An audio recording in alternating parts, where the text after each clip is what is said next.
The programme continued with a focus on partner evidence. Very seldom these days are we working on a piece of work in community learning and development in isolation. More often than not, we're working with others, and that's right and proper. But then the individual constituent parts within a partnership may be gathering information in different ways.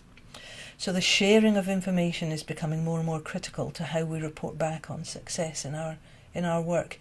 So understanding what partners gather, having access to each other's information is becoming more and more important. In this programme, because a range of partner organisations take part, a lot of very useful discussion takes place. Data protection is often used as a reason for not effectively sharing information. I think a lot of work's been done recently to dispel that. If we're working with the same people, we need to be able to share the information on progress, impact, outcomes.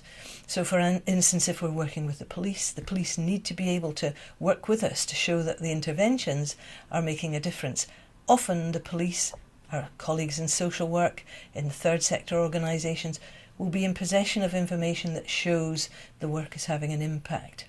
So the sharing of partner information is becoming more and more a feature of our work. For managers, this is really, really important. And we need to show complete pictures of success, not the bit that we in particular have been responsible for, but a complete picture. The outcomes from this particular session within the programme I think is quite challenging. And again, I think the facilitators quite experienced in asking challenging questions, but also asking people to challenge themselves and to think about how well they work using partner information. But in the wider group discussion, we've had some really interesting debate about when information should be shared and when information shouldn't be shared.